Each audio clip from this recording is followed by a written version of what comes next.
فأنا ناصح لإخواني بالصدع بالحق تبيض وجوههم. السكوت في مسألة الحزبية يضرها، فاصدع بما تؤمر وأعرض عن المشركين.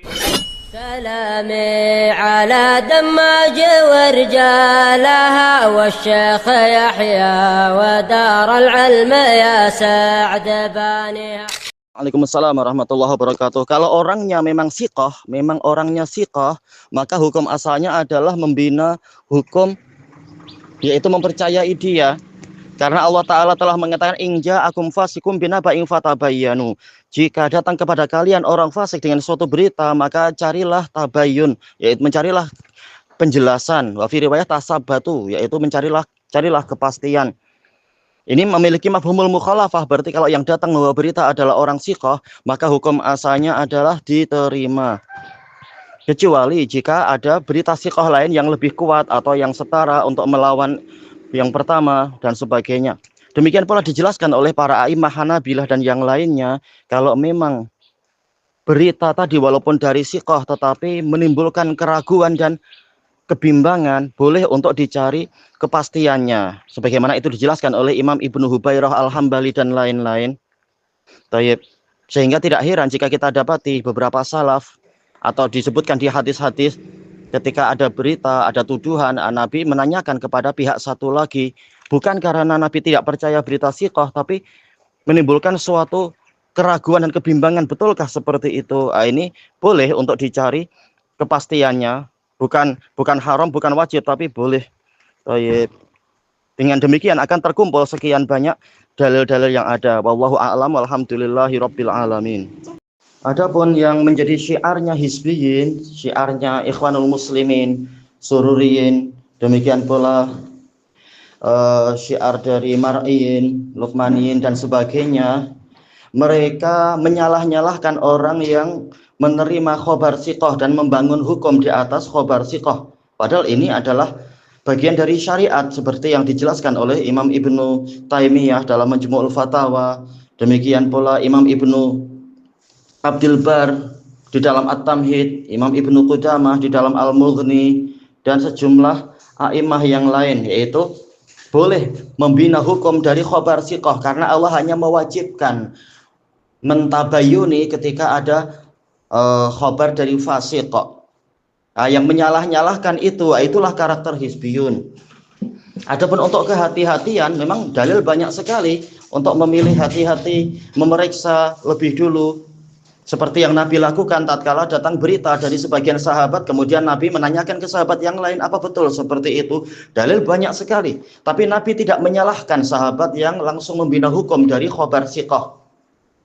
Baik, maka mestinya seperti itulah yang kita lakukan. Kalau memang kita ikut Nabi, ikut salaf, yaitu orang yang membina hukum dari khobar sikoh, dia telah menjalankan apa yang diizinkan oleh syariat. Syariat mengizinkan, tak boleh dicela, diburuk-burukkan. Kenapa tidak begini? Kenapa tidak begini? Kenapa tidak meneliti lebih mendalam lagi? Bukan begitu, karena syariat mengizinkan menerima khobar sikoh dan membina hukum di atas khobar sikoh tadi. Adapun untuk memilih lebih hati-hati itu baik tanpa menyalahkan orang yang membina hukum dari khobar sikoh. Ini yang kita bicarakan khobar sikoh. Kalau emang orangnya sikoh ya, kalau orangnya majhul, ini bukan sikoh, yaitu belum masuk syarat sikoh atau orangnya tidak memenuhi syarat-syarat sikoh ya, ini di luar pembahasan. Tapi yang dibahas adalah khobar sikoh. Makanya tak heran di dalam hadis-hadis dan asar-asar, terkadang Nabi menerima langsung berita sikoh, demikian pula para sahabat dan tabi'in. Terkadang ketika ada keraguan-raguan, Nabi menanyakan apa betul seperti itu. Demikian pula para sahabat, demikian pula para muhaddisun, mencari kepastian, yaitu bukan mewajibkan seperti itu dan tidak mencela orang yang langsung menerima khobar sikoh dan membina hukum dari khobar sikoh tersebut. Kalau memang ternyata khobar sikoh yang pertama tidak betul, tidak betulnya karena apa? Karena ada bayinah yang lebih kuat atau bayinah yang setara sehingga perlu dicari titik temunya dan sebagainya, tanpa menyalahkan orang pertama yang menerima khobar dari seorang sikoh.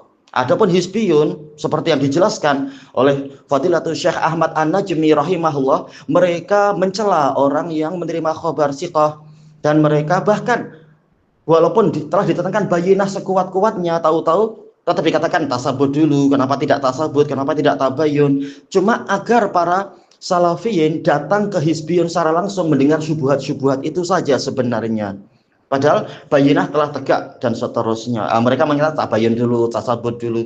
Inilah yang dilakukan hizbiyun untuk menimbulkan keraguan-raguan, untuk memberikan syubhat kepada orang yang datang kepada mereka. Taib. Maka yang betul adalah orang yang menjalankan sesuatu yang mubah tak boleh dicela. Sayang-sayangkan kenapa tidak begini, kenapa tidak gini. Tapi orang yang memilih untuk lebih berhati-hati itu baik. Itu ada dalilnya.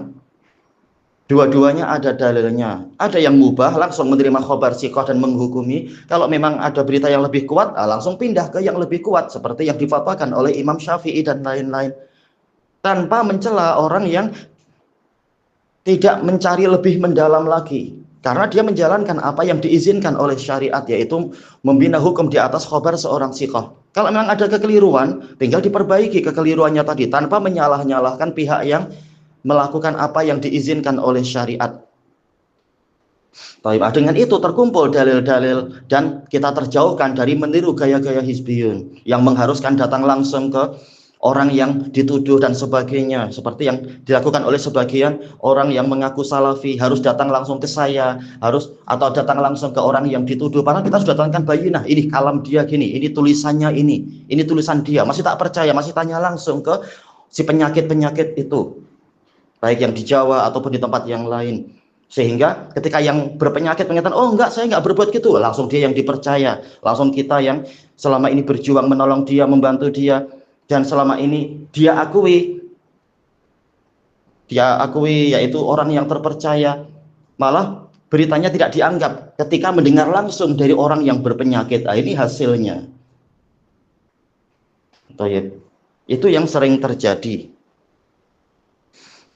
Maka yang betul adalah menjalankan semua dalil yang mubah dihukumi mubah tanpa dicela. Yang ingin menjalankan yang lebih berhati-hati, dia juga punya dalilnya, dan itu lebih baik tanpa mencela orang yang menjalankan apa yang mubah. Kalau ternyata khobar sikoh yang pertama keliru, tinggal diperbaiki tanpa dicela dan diburuk-burukkan, ditanyakan kenapa tidak disayangkan, kenapa tidak tabayun, kenapa tidak tasabut dulu dan sebagainya. Ini gaya-gaya hizbiyun yang seperti itu. Tinggal diperbaiki, kalau salah diperbaiki. Yang betul begini, karena ada data yang lebih mendalam begini. Tanpa menyalahkan orang yang pertama. Itulah yang semestinya. Wallahu a'lam, walhamdulillahi rabbil alamin.